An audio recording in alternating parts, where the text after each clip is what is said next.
Bismillahirrahmanirrahim. Assalamualaikum warahmatullahi wabarakatuh. Saya Farah Nabila Nur Azizah dari kelompok 3. Saya di sini akan menjelaskan atau memaparkan materi yang kami dapat, yaitu tentang kepemimpinan dan manajemen. Sedikit saya akan menjelaskan apa itu kepemimpinan dan manajemen. Dalam khalayak luas, kepemimpinan dan manajemen itu ibaratkan kata sinonim, padahal mereka tidak sama. Kepemimpinan merupakan kemampuan yang dimiliki seseorang untuk mendapat mengarahkan dan mempengaruhi orang lain atau kelompok untuk mencapai suatu tujuan. Kepemimpinan juga bagian penting dari manajemen. Seorang manajer harus berperilaku dan melaksanakan fungsi kepemimpinan atau leadership. Namun, seorang pemimpin belum tentu seorang manajer. Ingat ya. Sebagai komponen yang penting dari manajemen, perilaku kepemimpinan yang luar biasa menekankan pada membangun lingkungan di mana setiap karyawan berkembang dan unggul. Seorang manajer harus memiliki sifat-sifat seorang pemimpin, yaitu ia harus memiliki kualitas kepemimpinan. Pemimpin mengembangkan dan memulai strategi yang membangun dan mempertahankan keunggulan kompetitif. Organisasi memerlukan kepemimpinan yang kuat dan manajemen yang kuat untuk efisien organisasi yang optimal. Di sini saya akan menjelaskan apa saja sih perbedaan antara kepemimpinan dan manajemen. Kepemimpinan terutama merupakan bagian dari mengarahkan fungsi manajemen.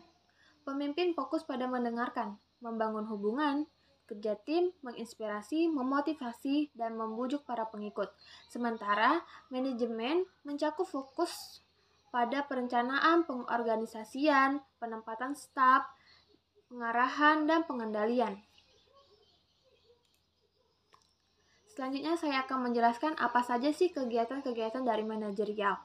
Yang pertama itu ada perencanaan. Perencanaan diperlukan untuk menetapkan apa yang harus dilakukan perusahaan dan bagaimana sebaiknya perusahaan tersebut melakukannya secara optimal.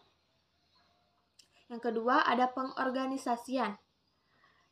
Pengorganisasian dibutuhkan untuk menetapkan cara terbaik dalam mengatur sumber daya dan aktivitas perusahaan menjadi struktur yang sangat logis.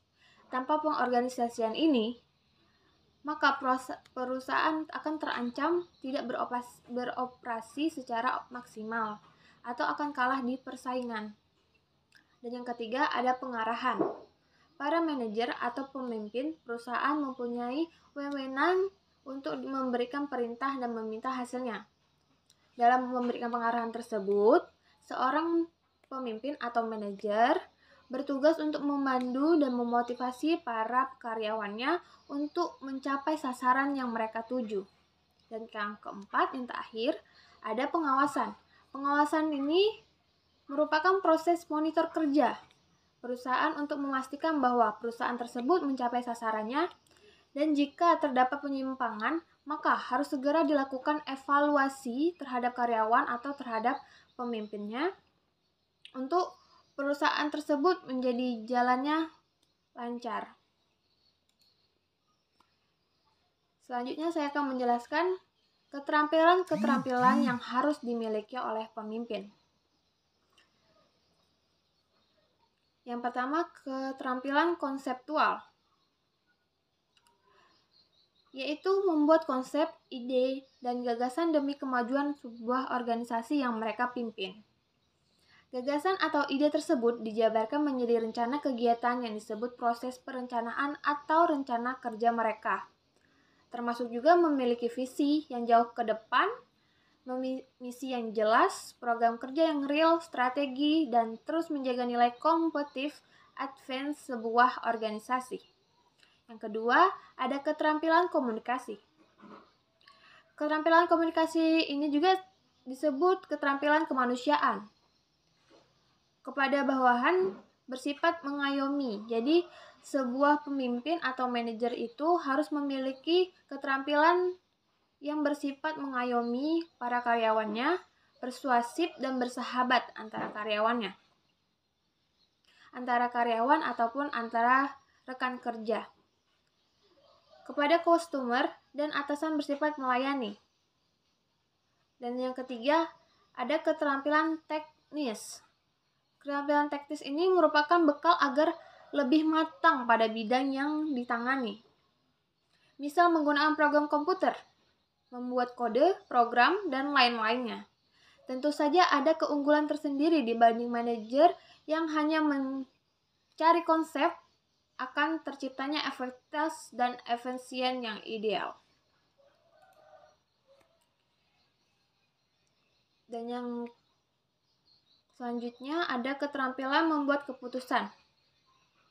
Keterampilan ini termasuk juga kemampuan untuk mengidentifikasi masalah, memandangnya secara keseluruhan dan komprehensif atau helicopter view, dan menentukan solusi terbaik untuk memecahkannya.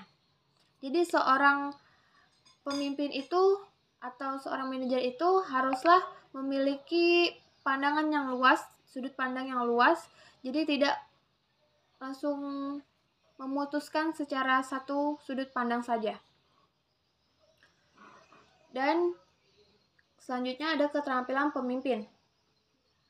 Program kerja eksekusi dan evaluasi diperlukan komitmen, ketegasan, dan keberanian. Karenanya, manajer betul-betul harus menjadi seorang pemimpin dan tidak terlalu terpengaruh terhadap hal-hal yang tidak perlu. Manajer yang kuat akan menciptakan trust kepada lingkungannya dan menumbuhkan teamwork yang solid, yang mudah diatur, yang memiliki rasa kekeluargaan. Dan yang terakhir ada keterampilan manajemen waktu. Seorang manajer yang digaji sangat besar ya, setiap menit begitu berharga bagi mereka. Dia harus bisa mengalokasikan waktu agar mendapatkan hasil yang optimal. Akan teruji dalam penyusunan waktu yang digunakan dalam melakukan sebuah proyek. Selanjutnya, baik, di sini saya langsung menyimpulkan saja. Berdasarkan uraian di atas, dalam sebuah organisasi, apalagi di dunia pendidikan, itu memerlukan sangat rasa-rasa kepemimpinan. Kepemimpinan adalah setiap perbuatan yang dilakukan oleh individu atau kelompok untuk mengordinasi dan memberi arahan kepada individu atau kelompok yang tergabung dalam organisasi tersebut untuk mendapatkan tujuan yang mereka inginkan.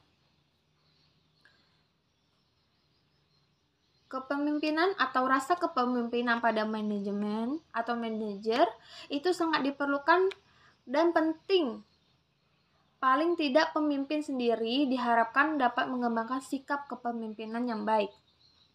Baik, itu saja yang dapat saya paparkan, saya sampaikan kepada teman-teman semua.